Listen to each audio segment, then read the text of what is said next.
አባቱን በሞት አጡ ገና ከሀዘን ሳይወጣ በፖሊስ ጣቢያ ደጃፍ በአራት ጥይቶች የተገደለው ታታሪ ወጣት ሮሮ ተባብሶ ቀጥሏል። በአዲስ አበባ ጎዳናዎች ፍትህ የሚሉ ድምጾች እንዲስተጋቡ ያድርገው ይህ ዘግናኝ ግድያና የፖሊስ ያልተጠበቀ መግለጫ ምን ይዟል እንመለከተዋለን። በሌላ በኩል ደግሞ በትግራይ ውጥረት በነገሰበት ሰዓት ወደ መቀሌ ያመራው አውሮፕላን አየር ላይ ምን ገጠመው? አጠቃላይ መቀሌ ሳር ወደ አዲስ አበባ መመለሱ ተሰምቷል። ለመሆኑ ምን ገጠመው እንመለከተዋለን። የብልጽግና ፓርቲ እጩ አቀናባሪ ካሙስ ካሳ የ30 ሚሊዮን ብር ክስ ቀረበበት። የባንክ አካውንቱም ታግዷል። 37 አርቲስቶች ባዶ እጃችን ቀረን ሲሉ የከፈቱ ከባድ የፍርድ ቤት ክስና ከመንግስት የተመደበ የ100 ሚሊዮን ብር የት ገባ የሚለው ከዚህ ጋር ተያይዞ በአዲስ አበባ በፖሊስ የተፈጸመው ግድያ ያስከተለው ህዝባዊ ተቃውሞ ያለበት ደረጃና የአውሮፕላኑ እንቆቅልሽ አሁን ይጀምራል። በአጠቃላይ መረጃዎችን በስፋት ይዘን መጠናል። እስከ ፕሮግራሙ ፍጻሜ መረጃውን ላይክ ሼር በማድረግ እንድትቆዩ በአክብሮት እየጋበዝ በቀጥታ ወደ መረጃው እናመራለን።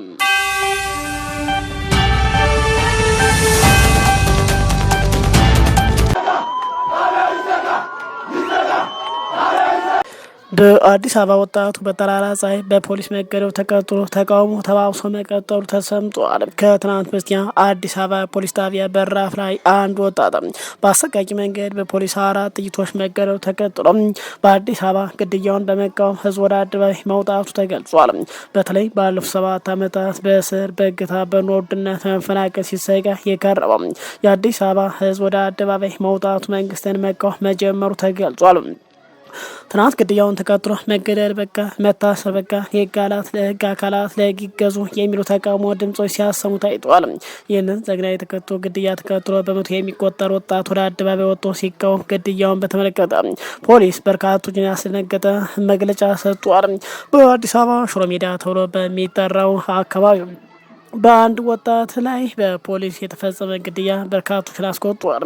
ሟች ወጣት ተገኝ ባልቻ ወይም ኦሮሮ ይባላል። የአካባቢው ነዋሪዎች የቅርብ ወዳጆችና ጓዶች በላኩት መልእክት ይህ ወጣት የታወቀ የሀገር ባህል ልብስ ነጋዴ እንደነበር ገልጿል። በአካባቢው በታታሪነቱና በለጋስነቱ ይታወቅ ያሉት የቅርብ ወዳጆች በቅርቡ የንግድ ሱቁ በመፍረሱና ንብረቱን በማጣት በከፍተኛ ስነ ልቦና ጫና ውስጥ ይገኝ እንደነበር ገልጿል። ከወር በፊት ከአንድ የፖሊስ አባል ጋር በነበረው አለመግባባት ታስሮ 5 ቀናት በእስር ላይ መቆየቱን ገልጿ በወቅቱ አባቱ ከዚህ ያለ በሞት መለየታቸውን አስረድቷል። ወጣቱ ሮሮም ዛሬ ለጥያቄ ትፈልጋለህ ተብሎ በፓትሮል ተጭኖ ወደ ፖሊስ ጣቢያ ከደረሰ በኋላ ቀደም ሲል አለመግባባት የነበረው ያው የፖሊስ አባል በጣቢያው ደጃፍ ላይ 4 ጥይቶችን በመተኮስ ህይወቱ እንዲያልፍ ማድረጉን አስረድቷል። የአሳዛኝ ክስተት በአካባቢ ነዋሪው ዘንድ ከፍተኛ ቁጣና ሀዘን የቀሰቀሰ ሲሆን በተለይ የሟች እናት የአባቱን ሞት ተከትሎ ከደረሰባቸው ሀዘን ሳያገግሙ ልጃቸውን ማጣታቸው መሪር ሀዘን ውስጥ እንደጣላቸው ተነግሯል። ዛሬ የወጣቱ ስርዓተ ቀብር በቁስቋም ማርያም በተፈጸመበት ወቅት ሽሮ ሜዳ አካባቢ የተሽከርካሪ መንገዶችም ተስተጓጉሎ ነበር ተብሏል። ከበድ ያለ ተቃውሞም ተከስቷል ተብሏል። ፍትህ ይሰጠን ሲሉም ለቀስተኛ ሙሉ በሙሉ ድምፅ አሰምቷል። ጉዳዩን በተመለከተ ከሚመለከተው የአዲስ አበባ ፖሊስ ማብራሪያም ሰጥቷል። የሰው ህይወት ያጠፋን የፖሊስ አባል በቁጥጥር ስር አውለናልና ምርመራ እያጣራ ነው ብሏል። የአዲስ አበባ ፖሊስ ዋና ጠቅላይ መምሪያ ሚያዝያ 29 ቀን 2013 በጉለሌ ክፍለ ከተማ ወረዳ 1 ከቀኑ 10:40 ላይ አቶ ተገኝ ባልቻ በክላሽንኮቭ ጠመንጃ መገደሉን አረጋግጫለሁ ብሏል። ግድያው የተፈጸመው ረዳት ሳጅን ማቴዎስ ተመቸው ሲሆን ግለሰቡ በቁጥጥር ስር አውሎ ምርመራ እያጣራ መሆኑን ገልጿል። ፖሊስ አደረኩ ባለ ምርመራ ከዚህ ቀደም በሟችና በፖሊስ አባሉ መካከል ተፈጥሮ አቶ ተገኝ በፖሊስ ላይ ባደረሰው ጉዳት ታስሮ በዋስ ተለቋል ሲል አስታውቋል።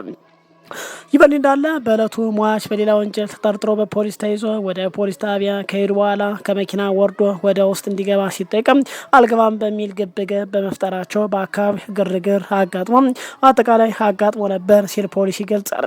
ምንም እንኳን ግለሰቡ ከፖሊስ አባላት ጋር ግርግር መፍጠራቸው ተገቢ ባይሆንም የፖሊስ አባሉ የፈጸመው ድርጊትም ፍጹም ተቀባይነት የሌለው የሰብአዊ ድርጊት ነው፣ ፖሊስ ከቆመለት ዓላማ በተቃራኒ የተፈጸመ ነው ሲል ገልጿል። የተፈጸመው ግድያ ተቋሙ የማይወክል መሆኑን የአዲስ አበባ ፖሊስ ዋና ጠቅላይ መምሪያ አስታውቋል። በተጠርጣሪው ላይ የሚፈጸምን መሰል ድርጊት አልታገሰም፣ የግድያውን የምርመራ ውጤትም በቅርቡ ለሕዝብ ይፋ አደርጋለሁ ሲል ገልጿል። እንግዲህ ፖሊስ በሰጠው መግለጫ በተለይ ደግሞና ማህበረሰቡ የሰጠው አጠቃላይ መረጃ ሁለቱ የተለያየ መሆናቸው ነው እንግዲህ በርካቶችን እያነጋገርና እያስደነገጠ የሚገኘው። እንግዲህ አካባቢ ጓደኞችና የስራ ባልደረቦች ባሉት መሰረት ግን በተለይ ደግሞ ግለሰቡ በመኪና ተይዞ ወደ ፖሊስ ጣቢያው በራፍ ሊገባ ሲል በራፍ ላይ ጠብቆ እንደገደለው ነው የገለጹት።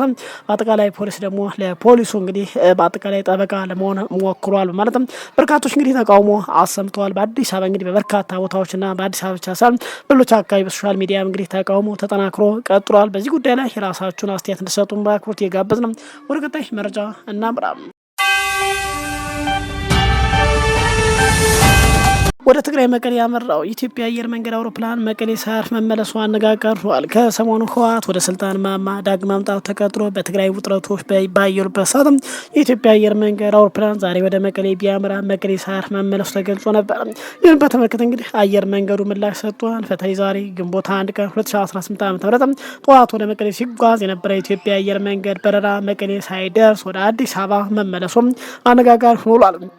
የበረራ መስተጓጉሉ የፍላይት ራዳር 24 የበረራ መከታተያ መረጃ እንደሚያመላክተው ዛሬ ቅዳሜ ግንቦት 1 ቀን ከጠዋቱ 1 ሰዓት ከ50 ላይ ከአዲስ አበባ ተነስቶ ወደ መቀሌ አሉላ አባ ነጋ አውሮፕላን ማረፊያ ሊያመራ የነበረው በረራ ቁጥር ኢቲ 100 አውሮፕላን መቀሌ ማረፍ ሳይችል ቀርቶ ወደ አዲስ አበባ ተመልሷል ተብሏል። ይህን ሁኔታ ተከትሎ እንግዲህ ትክባ ኢትዮጵያ አውሮፕላኑ መመለስ ምክንያት አስመልክቶ ለአየር መንገዱ ጥያቄ አቅርቧል። የኢትዮጵያ አየር መንገድ ለቀረበለት ጥያቄ በሰጠው ምላሽ በረራው የተመለሰው ከመደበኛ የቴክኒክ አሰራር ጋር በተያያዘ መሆኑን አስታውቋል። አየር መንገዱ እንዳብራራው ችግሩ በአውሮፕላን ላይ የተከሰተ ሳይሆን በመሬት ላይ ካሉ የመገናኛ መሳሪያ ወይም ኮሚኒኬሽን ኢኩዊፕመንት ጋር ያለመናበብ ችግር በማጋጠሙ ነው። በመሆኑ አውሮፕላኑ ምንም አይነት የቴክኒክ ችግር እንዳልነበረበት አረጋግጧል። አውሮፕላኑ ለምን ወደ አዲስ አበባ መመለስ አስፈለገው ለሚለው ጥያቄ አየር መንገዱ ሲመልስም ከመቀሌ አውሮፕላን ማረፊያ ነዳጅ ስለሌለ አውሮፕላኑ ተጨማሪ ነዳጅ መጫን ነበረበት ብሏል። አውሮፕላኖቹ ከአዲስ አበባ ሲነሱ የደርሶ መልስ ነዳጅ ይዘው እንደሚሄዱ የገለጸው አየር መንገዱ በመመለሱ ምክንያት ተጨማሪ ነዳጅ መጫን አስፈላጊ ሆኖ ተገኝቷል። ያው አጋጣሚ እንግዲህ እንደተፈጠረ መሬት ላይ ያሉ የመገናኛ መሳሪያዎች እንዲስተካከሉ ተደርጓል። የተመለሱ አውሮፕላኑ ሁኔታዎችን ቸክ ለማድረግ በድጋሚ ወደ መቀሌ ተልኮም በተሳካ ሁኔታ ማረፉንና ከዛም በኋላ ያሉት በረራዎችን በመደበኛ ሁኔታ መቀጠላቸውን አየር መንገዱ ገልጿል። አየር መንገዱም እንግዲህ አክሎ የአጋጣሚ መደበኛ ቴክኒካዊ ሁኔታ እንጂ በክልሉ ካለው ወቅታዊ ፖለቲካ ሁኔታ ጋር ምንም አይነት ግንኙነት እንደሌለው አስታውቋል። በአሁኑ ወቅትም ወደ መቀሌ የሚደረገው በረራዎች ወደ መደበኛ እንቅስቃሴ የተመለሱ ሲሆን ቀሪ በረራዎች እንግዲህ በታቀደላቸው ፕሮግራም መሰረት እየተከናወኑ ይገኛሉ ሲል ገልጿል። ሌላው እንግዲህ ካሙዝ ካሳ የ30 ሚሊዮን ብር ክስ ቀረበበት። የባንክ አካውንቱ መታገሩም ተሰምቷል። የገዢው ብልጽግና ፓርቲ እጩ ሆኖ የቀረበው የሙዚቃ አቀናባሪው ካሙዝ ካሳ የባንክ አካውንት መታገዱን ሪፖርተር ጋዜጣ በዛሬው የእንግሊዝኛ እትሙ አስነብቧል። ካሙዝ ከመንግስት ከ100 ሚሊዮን ብር በላይ በጀት ተቀብሎ ከ30 በላይ አርቲስቶችን የሰሩበትን ገንዘብ አልከፍልም በማለቱ ተከሷል። የካሙዝ የባንክ አካውንት የታገደው እንግዲህ ኪን ኢትዮጵያ በተሰኘው ባህል ማስተዋወቂያ መድረክ ለተሳተፉ አርቲስቶች ገንዘብ ባለመክፈሉ ነው ተብሏል። እንደ ሩሲያና ቻይና ባሉ ሀገራት የተካሄደውን ኪን ኢትዮጵያ ባህል የማስተዋወቅ ጉዞ በበላይነት የመራው ካሙዝ ለአርቲስቶች ክፍያ ግን ባለመፈጸሙ ክስ ተመስርቶበታል። ይህን እንግዲህ ኢትዮጵያ በተሰኘው የውጭ ሀገር ባህል የማስተዋወቅ ጉዞ ተሳትፈው ክፍያ ያልተፈጸመላቸው ከ37 አርቲስቶች በፌዴራል ከፍተኛ ፍርድ ቤት ክስ መስርተዋል። ከሳሾችም በተለያዩ ሀገሪቱ በተካሄደው መድረክ ላይ ተሳትፈው ከተመለሱ በኋላ አዘጋጁ ካሙዝ ክፍያ እንደከለከላቸው በክስ መዝገቡ አስረድቷል። እንግዲህ ከባህልና ስፖርት ሚኒስቴር ጋር ውል ገብቶ በመንግስት በጀት ጉዞን የመራው ከካሙዝና ድርጅቱ ሻኩራ ፕሮዳክሽን እስከ 30.8 ሚሊዮን ብር እንዲታገድም በፍርድ ቤት ትዕዛዝ ተሰጥቷል። በካሙዝና ድርጅቱ ሻኩራ ፕሮዳክሽን የባንክ አካውንት በተጨማሪ በተከሳሹ ስም የተመዘገበ የቤትና መኪና ንብረት ካለ እንዲታገድ ፍርድ ቤቱ ትዕዛዝ ሰጥቷል ተብሏል። አርቲስቶች እንግዲህ በቻይና፣ በሩሲያ፣ በሌሎች ሀገራት እንዲሁም በሀገር ውስጥ በርካታ የባህል ትርኢቶችን ያቀረቡ ቢሆንም ክፍያ እንዳልተፈጸመላቸው ገልጿል። ካሙዝ እንግዲህ ክፍያ አልፈጽምም በማለትም ከአርቲስቶች ጋር የገባውን የውል ስምምነት ለማጥፋት እየሞከረ ሆነም በክስ መዝገቡ ላይ ተገልጿል። አርቲስቶች እንግዲህ ከ4 ወር በላይ በልምምድ ላይ ቆይተው ወደ ተለያዩ ሀገሪቱ ተጉዘው ላቀረቡ ስራ ለእያንዳንዱ መድረክም 217500 ብር ሊከፈላቸው ተስማምተው የነበረ ቢሆንም ካሙዝ ክፍያ አልፈጸመም ተብሏል።